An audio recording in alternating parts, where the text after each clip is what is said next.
Hi, I'm Yusuf with the WEBB. I'm here with Millie Colby. Thank you so much for watching this video. We're super excited to be highlighting important women for Women's History Month. And thank you so much for showing your expertise and the things that you're doing in the community and also what we can do to inspire others. Thank you, and thank you for having me. My pleasure. Keep Vel Phillips' mission alive in the hearts of all of our young people. Mhm. Firstly, thank you for meeting with us. I appreciate it so much. So, we're going to be doing a nice segment for Women's History Month. Women have done so many amazing things to move the country forward. We literally would not be where we are without them. I think Harriet Tubman is like the coolest American ever. And like, there's so many people that don't get their flowers. And one of them that I didn't know about was Vel Phillips. She's done so much, so many firsts, so many amazing civil rights achievements, and was so humble in everything that I Very. saw her in. The fact that she was in like communication with Martin Luther King is really cool too. Before we get into that, I want to know more about you, Miss Mildred Colby. Thank you so much for meeting. You want to introduce yourself? Yes, I am Mildred Colby, also known AKA as Millie Colby. And I'm the goddaughter of the late Vel Phillips, as to why I'm here today with this. And it is my pleasure to speak about her and to be here to share information. I look at myself as a connector. Mm-hmm. I'm an advocate and a connector for opportunities and resources to be shared throughout the community, especially to those who are the disenfranchised and those that need it the most. Mm-hmm. I'm their voice. I make sure and that I connect them with the resources and things that they need, as my godmother did. Mm-hmm. It's amazing because I grew up as a young person. You know, she was everywhere doing everything at Vel Phillips Y and WCA and just so many things that took place. But growing up, when you there was a spirit of serving Mm-hmm. that was passed down to us Mm-hmm. young people. Janetta Robinson had the CYD. Her and Val Phillips were good friends, and I found myself there giving motivational talks to the homicide victims, Wow. people whose families had been involved. You know, people had died in homicide. So I am a person with a heart that cares, that want to see Milwaukee, the county, and the state be the best it can be. Mm-hmm. So that's who I am. Is there any initiatives you want to highlight? I like to highlight the Vel Phillips. We have the Trailblazer Award that inspires people. I'm on of course on that committee with my guy brother Michael, and just to be able to encourage and to keep the momentum going for others to come alongside and come behind and to do the work that Val Phillips did in even greater capacity, because she did pave the way. So we Mm-hmm. have the Val Phillips Trailblazer Award that's shared once a year. One of the alderwomen who is like a mentee of hers as well, Malele Cox. Nice. She has Everyday Girls Day at City Hall every year, I should say, Mm-hmm. and we give a Trailblazer Award. So that happens. That's one thing I would like to highlight. I would also like to highlight um, just being able to move in the spaces that I'm in to provide resources to people within this community Mm-hmm. by the professional work that I do. Mm-hmm. Being able to do that. I taught school for 15 years. Even in that, I didn't just teach from a textbook. I taught from opportunity and Yes. resources and brought that before kids and youth that otherwise wouldn't see professionals. Mm-hmm. I've been blessed to have friends who are doctors and lawyers and you name it, psychologists, psychiatrists, those that work in apprenticeships and various people. So what I would do every year is to bring those people before the young people who would never see that. I have a Absolutely. motto because I do mentoring, and I have a motto that says we probably can't change, the things that you encounter every day on a day to day. But if you can change what a person can see, Mm-hmm. then they know they can be it. Mm-hmm. Um, I was a young person in high school when my mom passed away. I was adopted, and we knew Val since we were little kids, but young kids. But being able to maneuver in that time and the things that I was faced with, even being homeless and just a Mm-hmm. lot of different things that happened. Um, I surrounded myself with the wishes, the things that I wanted to do. So I Mm-hmm. would read books. I would go to any free theater, anything that could happen, because my reality was not positive, Mm-hmm. but what I could imagine Mm-hmm. was definitely positive. And being able to see Val, she was such a humble person, as you stated.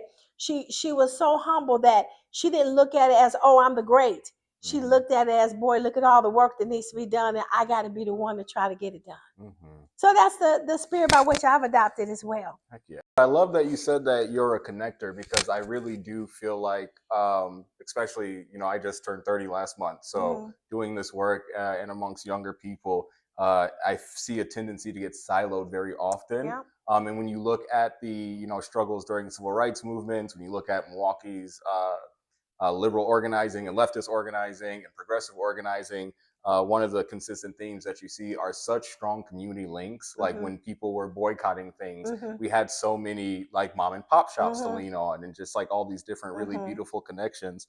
That's also highlighted in Walnut Way's philosophy of like community engagement and working within the community. But it feels like there's different, maybe not worse, but different types of barriers now that kind of sometimes isolate people. So bringing them together and hearing from those mentors and those people that can help connect those gaps between the present and the past, I think is one of the most important things that we can do. And same with like exposing our youth to bigger things, right? So they can imagine a better way out. I think is super crucial. So thank you so much for that. Now I'm going to ask you some questions about Vel Phillips and about those relationships. So thank you so much. What do you think it truly cost Vel Phillips to be the first in so many spaces, and how did she sustain herself through that pressure? It cost her herself. It cost her her comfort. It cost her, in many cases, spending time with her family that you can never get back. It cost her to dream big. It cost her to look beyond herself. It cost her to see that she had a calling on her life.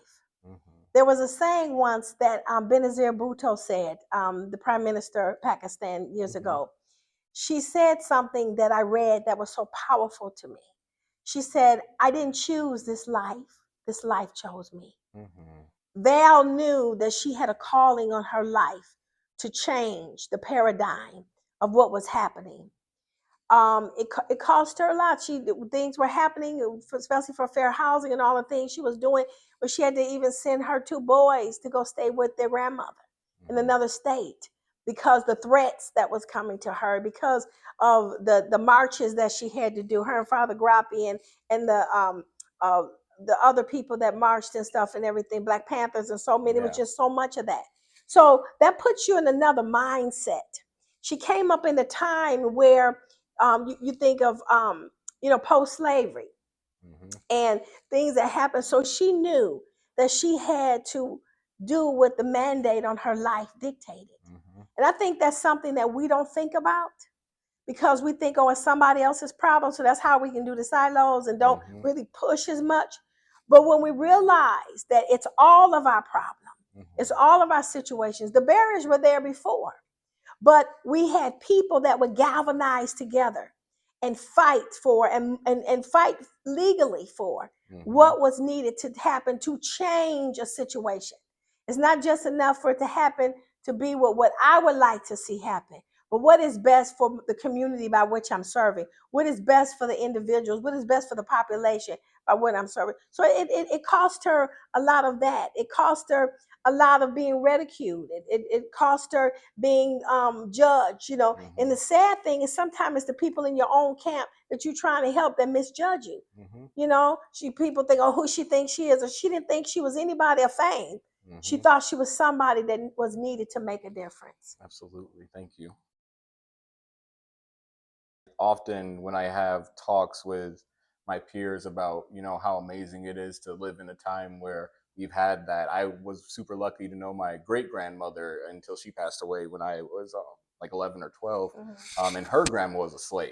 So like that really tight connection. And she was also from down south, was there when Martin Luther King was doing his stuff as well. But like having that understanding of just how much that she had to go through just existing and how much less that I have to really encourages me to do more and use that because it's a privilege, right? That a privilege that's built off of many sacrifices from people before me. So the fact that I don't have to deal with some things means I should try to uplift people so my siblings, my children, have even less to deal with, and maybe we can get to that really nice society. Right, and she didn't have that pom pom squad thing, go Vel, go Vel, because she was many times the only black, many times the only woman, person of color that people like, hey, wait a minute, what are you trying to do? You should even be here. Being able to say, I belong in this room because I have to make a difference. Absolutely. And because of her, more people can get in those rooms now. Vel Phillips pushed for fair housing for years before it passed. What can we learn from her persistence when progress feels slow or blocked? That, like I told someone this morning, I said, the wheels of justice turn slow, but they turn. And we get to where we have to go. Sometimes we don't think about that. We learn that persistence pays. She's not here today, but do you see all this housing and development that's going up all around? That's going up in Oak Creek for affordable housing. That's going up in Whitefish Bay, affordable housing. Things that she was a trailblazer for. So we didn't see all of this at that time, though people had an opportunity to get loans to buy homes in various areas. But now we see it happening. You know why? Because there's a need for it. And the need is so great because you have people that employers that can't find workers. So what do they have to do now? Now you got to put housing in the suburban areas so that people can get to work that you need to come work for you. And many times that's not the people that grew up in the suburbs or look like those who grew up in the suburbs. So we can learn from what she did, that though she wanted to encourage fair housing, what she was doing was opening the door for more than fair housing. She was opening the door for opportunities, opening the door for strength, opening the door for sustainability. She was opening the door for somebody to have great careers. So what she did was far more than what she could have dreamed of or imagined. Thank you. Do you think Vel Phillips' presence in leadership roles changed the system itself, or primarily who was represented within it? How does the presence of women influence movements today? Oh, it definitely changed it because people look at her as a role model. And as I forestated, when you can see it, you can be it. And so she changed the way people could think. Now they can say, I can do that, or I can be that. And yes, it has changed because now we see more women being elected to office as never before. We got more women judges that we've ever seen before. Who would have thought? And we have women of color who are now judges. So yes, it has made a huge impact because it's the spirit of which a person leaves. They may go off the scene, but the spirit of their victories still marinate in our earth and in our community, and people absorb that and they move forward. So yes, absolutely. I mean, it gives women to say, oh, I can be a judge. Look at the Supreme Court. When have we ever seen so many women on the Supreme Court? That song that says a man's world, a lot of things people think, oh, it belongs to a man. But now we see more women owning that space because we see things from another way. Oftentimes we forget women give birth. And we give birth in pain. We give birth in necessity. We give birth sometimes in awkward situations. We give birth when we don't know what to do, when we're alone. Many times we're giving birth. That's what Vel has unleashed in this city and in this state. The divine feminine. Yes. How did Vel Phillips navigate being both Black and a woman in spaces that resisted both identities, and what does that teach us today? Well, like being alderwoman, for instance. First alderwoman, first Black alderwoman. When she ran for office, she had to, people thought she was a man because she didn't put her picture on anything. And they used to pick people up. And that was the time when they would pick you up and take you to vote and stuff. And her and her husband was in a car one day, and one of the people were in the car, and they asked her, well, who do you think you're going to vote for? They said, we're going to vote for Vel because he's a great guy. All of a sudden, he's a lawyer, and he's done so much. And she was getting ready to say something, and her husband, Dale, said, don't say that, just leave it. So I think that it's made a huge impact now. It's made a huge impact in what she's done in the spaces. She had to work where they didn't even have a women's bathroom. Wow. They were all men bathrooms, and they had to create one that said woman for her. She was the only woman. When she was pregnant, She had to go to the bathroom up a lot of flights of steps to get to the restroom because they put hers in an awkward situation because the rest of them were for men. Mm-hmm. So I think it has showed us that tenacity, even if your flesh is inconvenienced, your spirit is endowed with supernatural power to move and to make things happen. And she knew that. We would go to things a lot, and she would say, I got to be there. She did a lot of pro bono cases for people because she knew they didn't have the money. And she would say, you come on and go with me. We're going to help this person. And I would go. I learned how to file cases. I learned how to do brief stuff and just to do a lot of things because it was something that allowed, she needed done. It allowed me to learn. So she was just out there no matter what. Take this and drop it off. Go do this or that. And so I think all of that made her see that I got to be in the spaces where I'm needed the most. So, and that was unparalleled, but it pays off is what I want to say, because when she got older and up in age, she going to a courtroom, they'd be so glad to see her. They said, Vel, what do you need? And then they would talk to her and say, well, this is what we can do. And she said, okay. Sometimes she said, oh, no, that's not what I want. And they said, well, Val, let's talk about it. We'll see. So I'm just saying she was able to just go into space and transform it. Mm-hmm. That's amazing. How has Vel Phillips' work shaped Milwaukee and Wisconsin today, and where do we still see gaps in the vision that she fought for? Oh yeah, there's gaps with our young people as far as opportunities and resources. There's gaps with equality in places that women need to have the same pay, the same opportunities as men.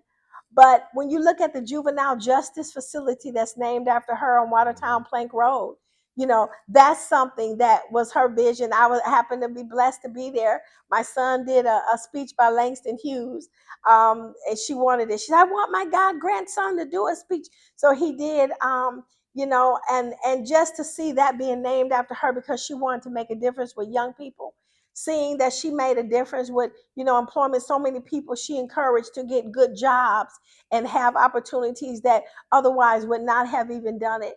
And she would support people who did not know, didn't have nobody to give them a great letter of recommendation. But she would write that letter and call the people and tell them why this person needs to do what they do, because they were such a great person. So I think we see the gaps now, though, are because where are the Vel Phillips? Mm-hmm. She's what she's done is here. That's why there's a statue on the capital of Wisconsin. That's state of Wisconsin in Madison. That's why there's a Vel Phillips Plaza on Wisconsin Avenue here in Milwaukee. That's why there's a whole street that's named after her that goes to Capitol Drive. So we see the fruit of what she's done because she wants somebody to be able to say, I can do. Mm-hmm. She would tell me that all the time. We would go to things and she would get awards. And we get in a car and I said, oh, Mom, this is great. This is so great. Great. And she's sitting there with tears coming down. And I'm like, what's wrong? And she said, well, I didn't do this alone. Mm-hmm. It's not just my work. She said, but who will carry it on after I'm gone? So that's what I'm trying to do, to make it happen. And that's what you see a lot of people do. You look at the Black women judges now that are out there trying. She was the first woman Secretary of State that we had. She's entertained presidents, JFK, Martin Luther King, Coretta Scott King, and Constance Baker Motley, people that we only read about. So they knew how to galvanize from different states and everything to come together because the cause has to always be bigger than you are. Mm-hmm. Thank you so much. And on this last question, if Vel Phillips were alive today, what issues do you think that she would be fighting for, and how can we continue that work in our own communities? If she was alive today, I believe she would be fighting for our young people to have opportunities and to see why they're doing some of the things that they're doing. What can we do to give them some hope? Mm-hmm. I believe she will be fighting for our seniors to make sure that, no, they paid the way, they worked hard many times on cleaning homes and doing so many things just to send their kids and grandkids to college. I think she would ensure that they had proper care and housing opportunities. I believe she would be concerned about those women who raised their children and now want to have a career and do something now that they only could have dreamed about before. I think she would be concerned about that. Our political climate, she would definitely be concerned about that because she wants to have policy. I believe she would stir up a lot of elected officials to be able to really work towards changing the law. Because when you change the law, you'll change the process. Yes. When you change the process, you'll change the outcome.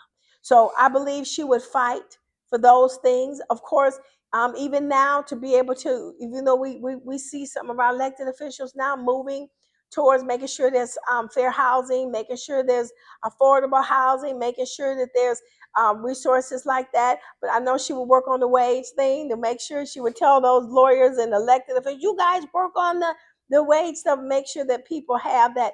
She would make sure that those things were happening. She would make sure that people were safe in their homes. So she would work towards that. I think we would see her out there. She would galvanize people.